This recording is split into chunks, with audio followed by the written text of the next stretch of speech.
told your friend you're not okay? And tell me what's wrong and why you never said you felt that way. And guess you're trying to stay strong and fake a smile until I look away. But I've known you too long, it hurts to watch your blue eyes fade to gray as you fade away, as you fade away. Hello, beautiful people. Welcome to the Journey of Life podcast powered by ZODZO, the brand. If improving yourself, elevating, and educating yourself is part of your life's goals, this is the podcast for you. I'm your host, Tendaishe Monalissa. Follow me on Instagram at Tendaishe Monalissa. Follow the podcast on Instagram at JOL Podcast. All the links to the latest episodes and all the platforms you can listen to the podcast on are in the bio of the Instagram page. Yes, so I'm bringing to you guys another episode of Debrecen Diaries, but I'm going to do it a little bit differently this time because, as you know, each episode I bring in a new guest host who hosts with me. We do the educational segment and then we just go through their life journey and share some gems here and there. But unfortunately, this week we couldn't coincide the schedules and everything. So hopefully the next upcoming episode I'll have a host for you guys. But in the spirit of consistency, I'm going to host alone today, and I'm going to share with you guys a very significant part of my life's journey, which is my struggle with depression, as far as I know, and when it started, as far as I know. So, yeah, you can follow this particular series because I'm going to continue to talk about like the beginning and where I am up until where I am now in chunks. So probably I'll name the episode maybe Fighting Depression 1, 2, 3, so you can follow it because it will be in between other episodes where I have other hosts. If you're interested in this particular journey of mine, make sure to listen and to follow the upcoming episodes of those particular topics of my own personal journey. Whew. Okay. So firstly, with the education segment, I think it's important for me to educate you guys about what depression is and how you can identify whether or not you may be depressed, So first, I'm gonna go for some really simple definitions of what depression is, if you go onto WebMD, they describe like different types of depression, major depression, persistent depressive disorder, and other things like bipolar, what. Fine. But I'm not going to get deep into that because I just want to stay focused on my experience, right? But they do say it's normal to feel down like once in a while, but if you're sad most of the time and it affects your daily life, you may have clinical depression. It's a condition you can treat with medicine, talking to a therapist, and changes to your lifestyle, right? So there are many different types of depression, and the severity and stuff like that. So I'm just going to briefly touch on major depression and anxious distress, right? So you might have major depression if you are feeling depressed most of the times for most of the days of the week. And then anxious distress is like you feel tense and restless like most days, and you have trouble concentrating because you're worried that something awful could happen and you feel like you might lose control of yourself. I think both these are really things that I've really felt. I would even say that I continue to feel every now and again. But as far as I could track back, I'm going to tell the story from where it began, right? But anyways, we continue with the education. I'm going to give you guys some symptoms of depression, emotional symptoms and behavioral symptoms. So persistent sadness, anxiousness, or empty mood, severe mood swings. One time you're feeling, I know we see a lot of memes about, oh, I go through so many emotions during the day and it's, funny, we kiki about it. But yeah, these are real signs of depression. So severe mood swings, frustration, irritability, you know, everything irritates you, annoys you, restlessness, anger, feelings of hopelessness, like you don't feel, you're constantly like pessimistic, guilt, shame, worthlessness, feeling like, you don't you don't matter, or you don't mean much, or the world wouldn't miss you if you weren't around, or you're not contributing much to the world. Low self-esteem, you don't feel confident in yourself, or self-assured. Exhaustion, you feel actually like physically tired. I think this is something that, I think probably a lot of people struggle with. And I remember one time I was having a conversation with a friend, and they really made it apparent to me that, because they were a professional athlete, and they talked about how when they were struggling with their mental health, there was no amount of rest that could make them feel rested. Even if they slept 12 hours, even if they rested all day and did nothing all day, they still felt tired. So this could really be a sign that you are mentally exhausted. Maybe not necessarily all the way to depression, but you're mentally and emotionally exhausted, and you might need to find channels in which you can relieve that stress, right? So, inability to be comforted. I can relate to this so much because I think as I've mentioned before, I'm extremely happy to have the kind of support that I have, but I think there have been times where even that support is just not enough to console me, or to pull me up, or to make me feel positive again. You know what I mean? So these are signs of depression. Like, you can't be consoled. People can't make you feel better, no matter how many good things they tell you about yourself, or things that, they try to do to make you feel better and whatever. You can't be consoled, or you can't be comforted. Trouble bonding, with whether it's family, partners, things like that. Thoughts of self-harm and suicide. These are definitely some major, major signs of depression. And I think sometimes people think that if you're just mildly entertaining those thoughts of suicide, they call them suicidal ideations. It's not, that big of a deal. It's until you make an attempt that it becomes a big deal. No, a suicidal attempt is now life threatening, the suicidal ideations are actually a really, really important and big sign that you need some external help, some support, or some like clinical um, diagnosis, or some channels, whether it's therapy, whether it's antidepressant medication, or lifestyle changes, So these are the emotional symptoms of depression. Now, behavioral symptoms. So you have lack of interest or pleasure in usual activities. So you don't tend to enjoy the things that you typically enjoy doing. So I think in relation to what I'm going to talk about today, which is where depression started in my life and I started to struggle with it, I think I lost interest in the things that I really enjoyed. I grew up being one of those kids who were really into debate and public speaking, and I was really about that life. I love to speak, I love to debate and things like that, but I started to slowly lose interest in it. I didn't want to participate as much. We used to have these like sessions during the week and stuff. I didn't want to participate in it anymore. So, I lost interest and pleasure in the things that usually I'm really interested in. Low or no energy, like you just don't have energy to do anything, or basic things. It can get as bad as just energy to take a shower, energy to clean your room, energy to make yourself a meal, energy to low libido or low sex drive if you're sexually active. Those are also signs of depression. Changes in appetite.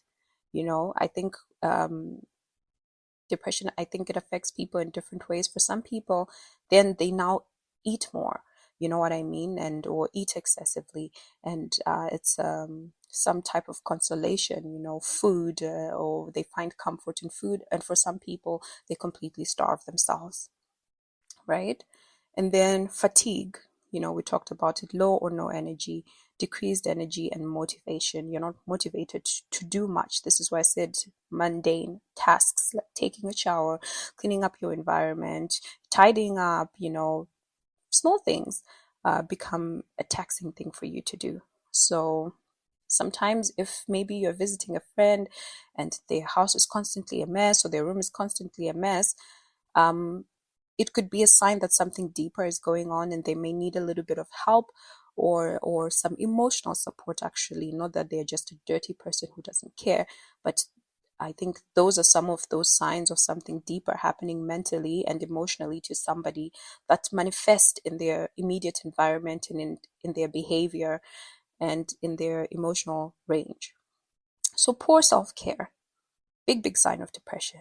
Like I said, you know, um, if I think self-care is things like basic things that I think comprise of self-care is, taking a shower, combing your hair, brushing your teeth at the very least. Let's say if you're not, let's say, a person who does the most, um, but I think those basic things, I think everybody does, and it's a basic part of taking care of oneself. And that level is different for different people.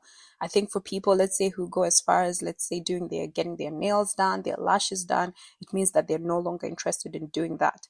So that's poor self-care on that level. If you're a person who, regularly you take a shower, brush your teeth, comb your hair, or get your hair done every so often, whatever, then it means that you now decrease, the amount of times you do that, and stuff, right? Social withdrawal. So I think another big sign of depression is social withdrawal, self-isolation. So you no longer participate in social activities. Let's say if your friends, go out to do drinks or go out to what, you don't want to participate in those things. You just constantly want to be, by yourself in your own environment, and, that type of thing. Those are some of the behavioral symptoms of depression. Insomnia or excessive sleep. So insomnia is like the inability to sleep. You're just up all night, up until the wee hours of the morning. I think I've struggled with both, you know. Um, I think there was a time I really struggled with insomnia. Like, it was so bad and I was struggling so much with sleep. I was sleeping barely 2-3 hours a day. 24 hours, I sleep 2-3 hours. And I remember I would struggle so much to sleep in the night, which meant that, and I would have like classes, and now I'm just going to classes without any sleep. And it wears down on you, like physically, it shows. You're tired, you're exhausted, or excessive sleep. So in my journey, I'm going to also talk to you guys about how I started to cope. I developed a coping mechanism, which I only discovered now, which is something like probably 10 years later, that this is a coping mechanism that I developed like so many years ago, and I'm only clocking it now, right? So, and then lack of concentration or poor memory, right? So you can't really concentrate. You sit down to study, you sit down to do something or perform a task, and you can't concentrate, you can't get it done, or it takes more than it usually takes out of you to get some things done. That could also be a combination of all these symptoms could really indicate that you might be struggling with depression, and it would be good to go to a doctor who will recommend, some channels that you could approach this, and obviously another behavioral symptom is poor memory, right? So you can't seem to remember a lot of things, or let's say remember concepts that you're learning. Your memory is not as good as it usually is. I also definitely have struggled with that. So I hope this education segment was a bit eye-opening. I won't go deep into the medical details or anything like that. But I have my psychiatry notes actually open right now to share with you guys this. And of course, depression can be treated in different ways. There's therapy, psychotherapy, and you can talk it through. There's antidepressant medications, SSRIs, tricyclic antidepressants, and mood stabilizers, what. Those are other ways, and some other lifestyle changes, because finding out the root of the depression could actually help to cure it before we are doing all these medical intervention and things like that. So for example, if there's a drug, let's say a loss, for example, someone has suffered a loss and then they get into depression. So actually going through the grieving process, and accepting the loss can now help the person to overcome the depression. So depending upon the source of the depression, then we can find various solutions that are targeted towards treating the depression the best way we can. So I hope you guys are a little bit educated on depression. I know that a lot of people can relate to at least a couple of these feelings, and you're not weak for feeling this way. You're not weak for being depressed. You know what I mean? It happens. Just like any other condition you may feel. If you feel you have a cold, you need to treat it, you need to take vitamins, you need to do this. So when you're getting through those low times, even if they don't go as far as depression, as we have expressed before, it's still important to develop some good and healthy coping mechanisms so we can tackle the things of life that come to us, right? So anyways, whew, we begin the real deal. So I want to talk about when I started struggling with depression. Obviously, at the time, I didn't know this is what was going on with me. I had no clue. But retrospectively, I started to track back and realize that, oh my gosh, like this is where it all began, you know? And yeah, eventually I'm going to talk about my journey, like with therapy, at the very end of this particular series so that everything can come full circle. But I think this is one of the things that we actually discussed. And yeah, so I think this was around 2013, 2014. So I'd just finished my O levels. I'm from Zimbabwe, so our educational system is quite similar to the GCSE. Um, yeah, I know a lot of listeners here are from different countries and you have different educational systems, but for us, we do, let's say 4 years. In the end of 4 years of high school, you do your O levels. It's a national exam, and then you can proceed to A level, or you can even proceed to uni from your O level. But I also did my A levels after my O levels. So when I did my O levels, I did really well. My academic history was pretty strong. I was quite a stellar student, really top of my class, and everything like that.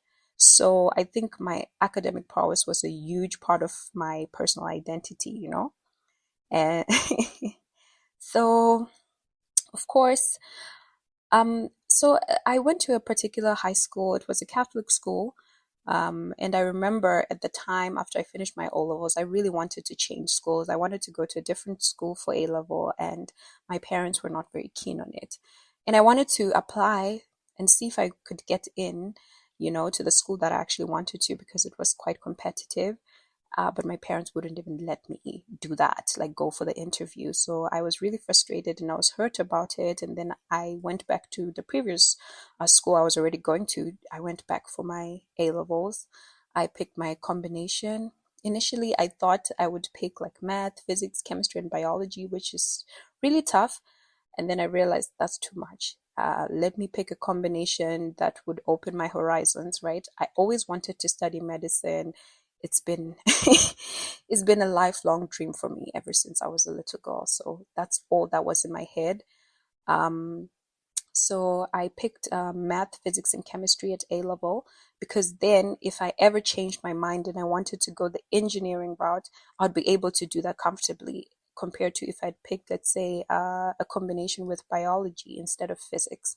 So I did the math, physics, and chemistry, and I started my A level. So the A level is in 2 years.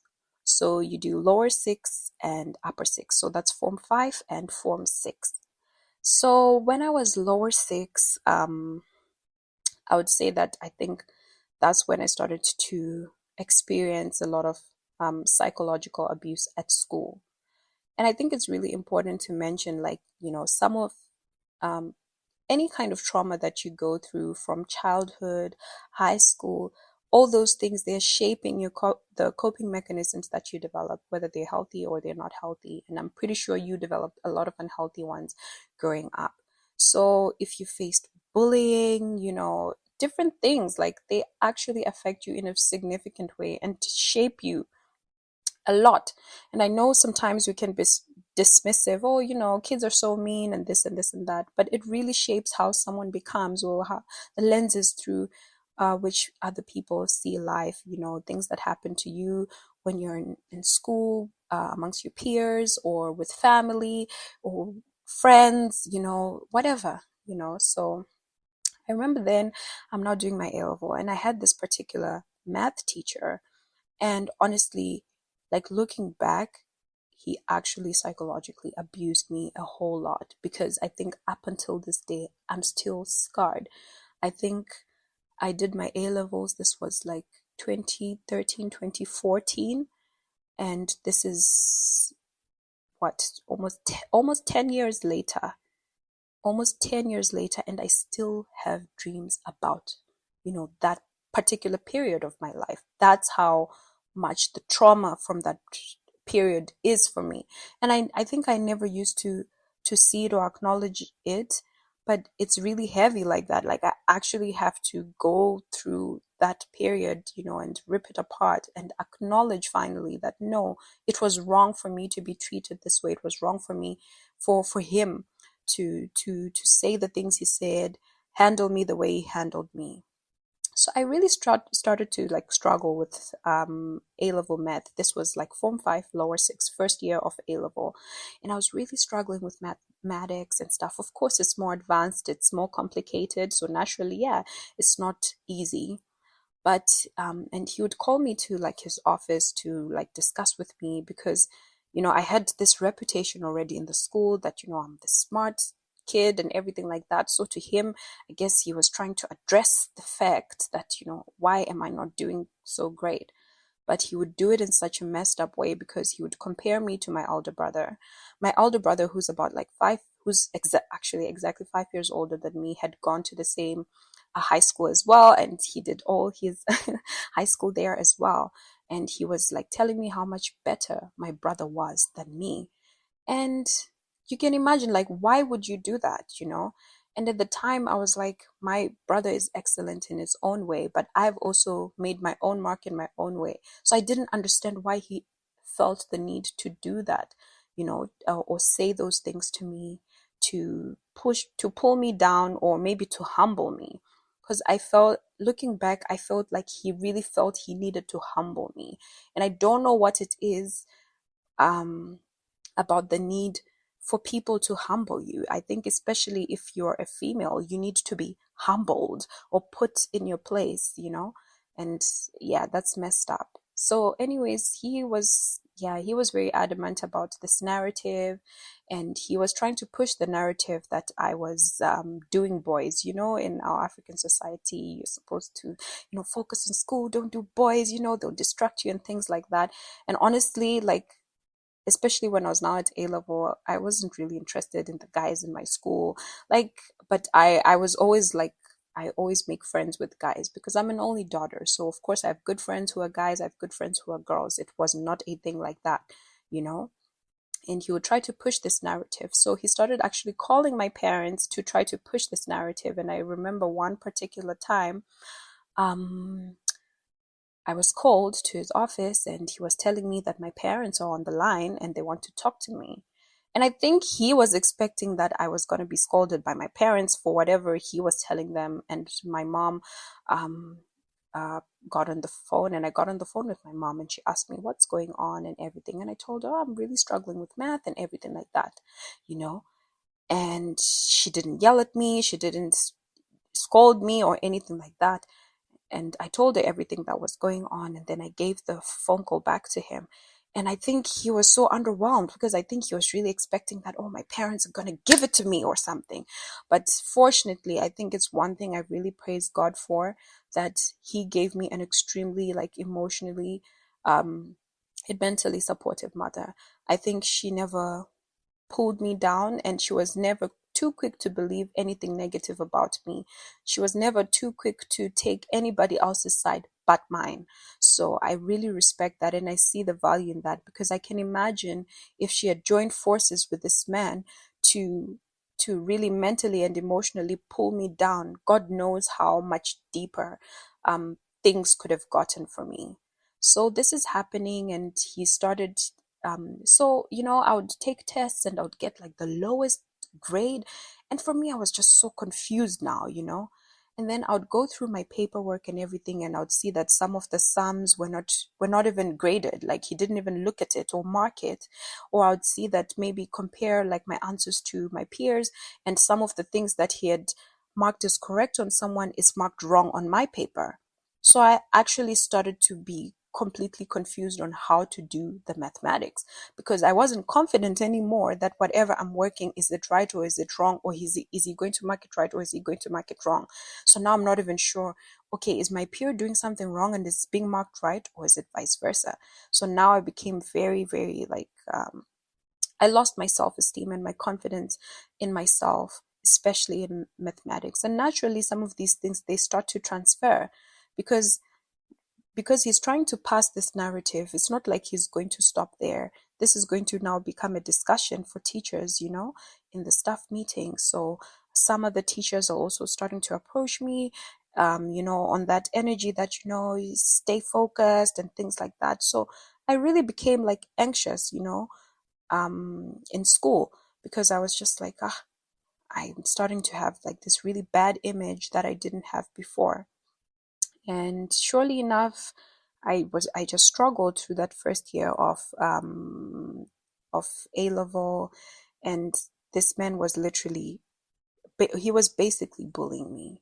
I was constantly like anxious and confused. He would embarrass me in front of my mates in class, and he would ask me, like, anytime he had questions, he would always target me. And because I had lost so much confidence, I was never confident to answer, or I wouldn't answer correctly. Like, it was just a mess, and it would just be even more embarrassing for me. And I think he actually found pleasure in that. So we proceed to my A level now, and this has been going on throughout my entire first year of A level.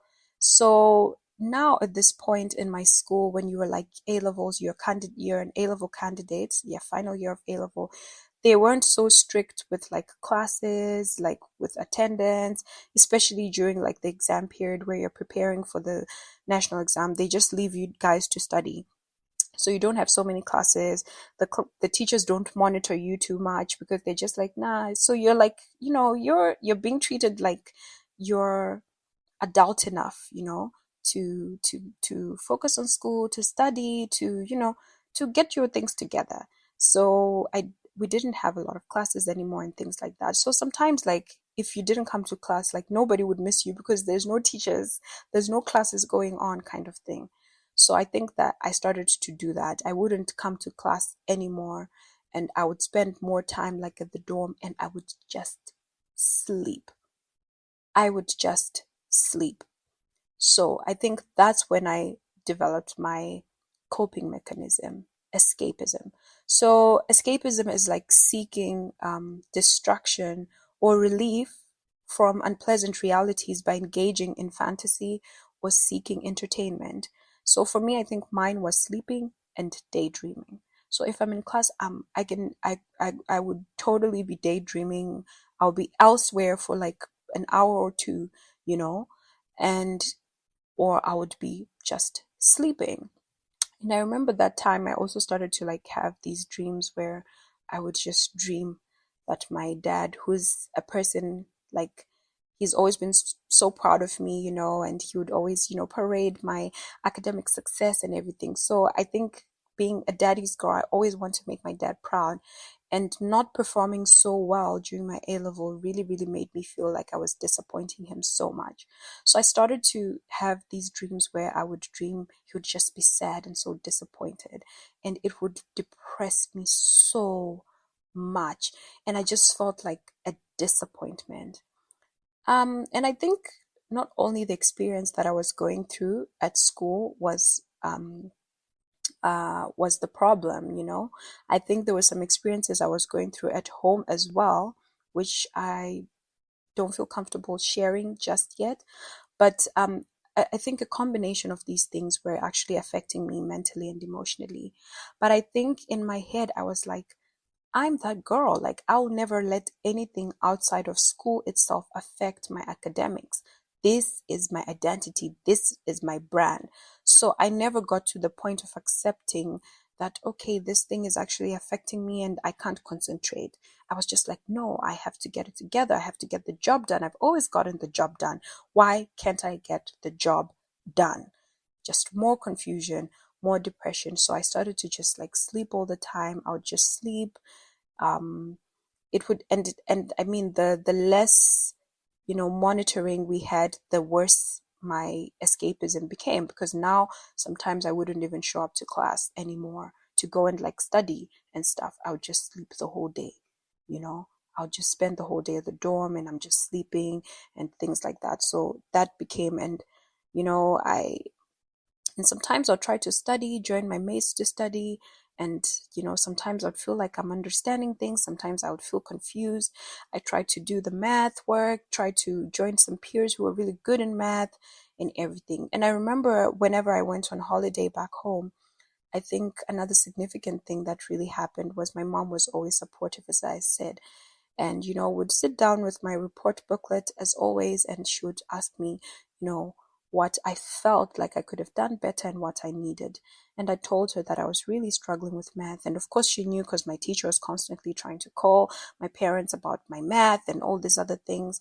And she said, okay, what do you think you need? And I said, I think I need more practice. I'm not understanding the way he's teaching. Sometimes he grades my work, sometimes he doesn't. Sometimes he grades things that are right, wrong, the wrong. I don't even know if he's grading wrong things right as well. So I'm confused.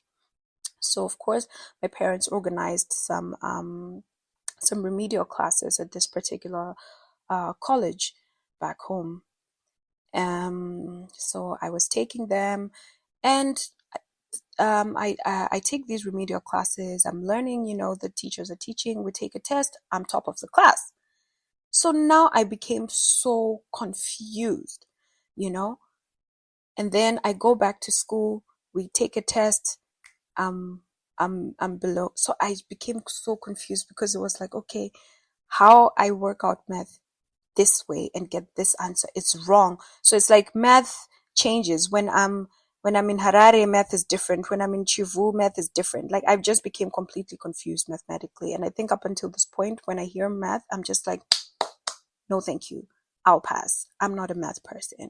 But really, I think I was completely capable. But in that time, I was totally confused about everything.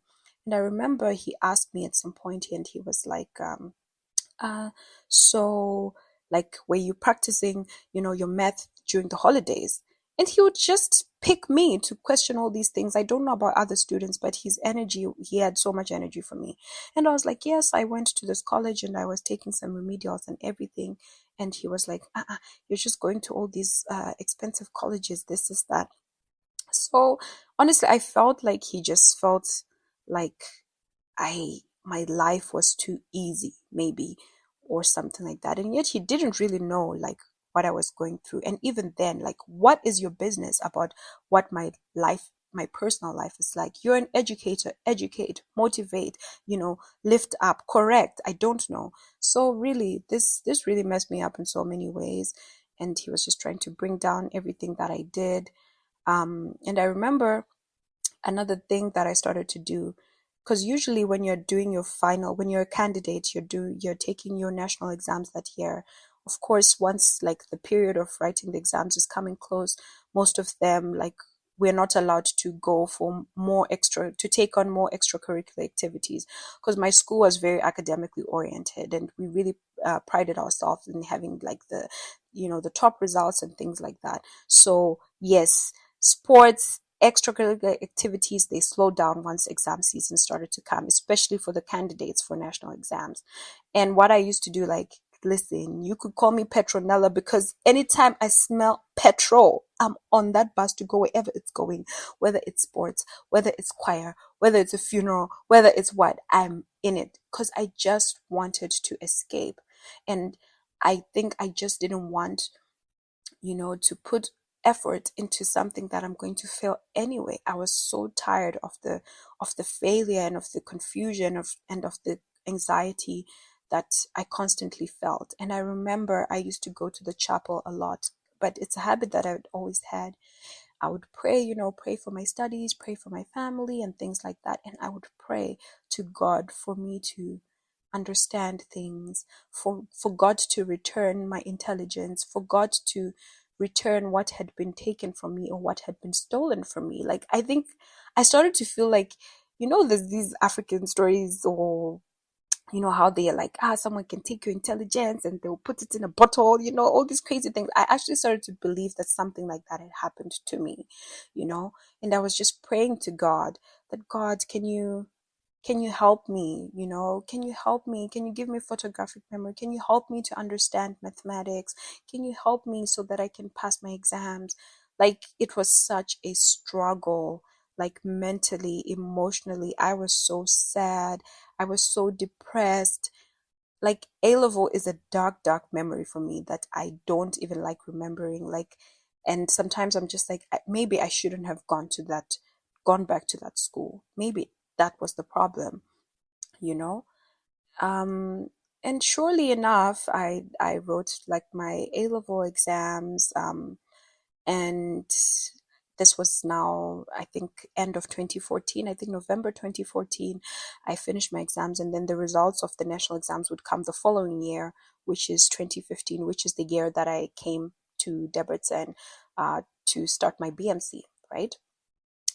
So 2015 comes, and I go back to my high school to collect my A level results, and surely enough, I hadn't gotten the best results that I always imagined or I always wanted. I did pass, but like, it wasn't up to the standard that I could get into med school in my country, in Zimbabwe. I wanted to get into med school at the University of Zimbabwe. And it's very competitive, because I'm not sure now, but I believe at the time it was the only university that offered medicine. So you can imagine, the whole country, everyone wants to study medicine, is trying to compete for their spot in that uni. And even then, you need to know someone who knows someone. So it was very competitive. So I already knew there's no chance for me. And I think I didn't make the cut for pharmacy as well, but I didn't also want to do pharmacy. But it was just like grasping at straws at that point. So I remember it was difficult for me. We went with my parents, we collected my results, and I saw them, and I held it together until we got into the car, and I cried so, so, so much. I cried so much. I felt so disappointed in myself. I felt that I disappointed my parents. But my parents were like, you did great. Like, you passed your A levels. Congratulations. And this and this and that. But to me, I was just like, but I'm not just a pass student. So to me, it was as good as a failure, honestly, at that time. A very humbling experience, I must say. you know but it was very difficult for me, because so who am I, who is Tendi, if I don't get the best grades? Like, who am I? That's how it felt for me. It was so hard. We drove back the 2 hours, because I learned in a town called Chivu, 2 hours away from Harare, where I live. So we drove back home, and I went into my room and I cried. And I'm pretty sure I spent some quite depressed days. And, my mom was very encouraging. And, I felt so embarrassed as well, because like, every time people called, because the whole country knows, they announce it on the news that, the A-level results are out. So all your family who knew that you were doing your A-levels, they're already calling. So how did it go? How did it go? We know our smart girl, she's gonna do it. And my mom would be like, oh, she did well, she passed and everything. And everyone is congratulating you. But to me, I'm just like, no, this is not it. So eventually, I think I started to accept it. I think I made terms with it, and then there came a point where I had to start applying for uni. And I remember I applied to this university called NUST. I forgot what it stands for. And I applied for like an engineering program there, and I got in for it, but I didn't want to do engineering. And I knew I'm not the person for engineering. And then again, math, the trauma, too much. And I also applied for a nursing science degree program at the University of Zimbabwe. And then now I also knew some of my peers from my school who were also applying for the same program. So I was like, hey, it's going to be fine. I'm actually going to take this program with some familiar faces, it's fine. And I was like, wait, like, why am I treating myself like I did badly? Like, these girls that I'm going to do this program with, they were pretty smart too. Like, why am I doing this to myself? So I started to accept it. And I was like, maybe God has another plan of rerouting me to medicine. Maybe I'm going to do this degree first, and then I'll eventually, work my way up. So I started to accept it because I knew I wanted to work in the medical field, in the health field particularly. So I knew my place wasn't in all these other places. My place wasn't in engineering. My place wasn't in pharmacy. It was there in the health field, the health sciences. So I applied for it and everything like that, and I was just like, you know what? We're gonna go to the University of Zimbabwe. We're gonna take our nursing science program. I'm gonna do it with some friends. It's gonna be fine. And yeah, I think I started to accept it, and I think maybe I was not as depressed after that moment. I started to accept things and everything like that. So I think that experience during my A level, that particular part of my journey with, being depressed or being suffering from depression and anxiety, that's when everything started. That's when I developed some coping mechanisms, my escapism, my, sleeping, my daydreaming, whatever you want to call it. That's when it started. So I'm going to leave it here for now, and I'm actually going to share with you guys maybe every 2 years, maybe I'll put it like that to not make it too long, of how I struggled with depression throughout med school up until the point I acknowledged, I succumbed to the idea that I needed therapy. I needed external help. So yeah, this is it, guys. I hope you enjoy this part of my journey, and I'm looking forward to, recording more episodes and uploading more episodes. Stay tuned, and just remember, life is but a journey. So, bon voyage. Thank you.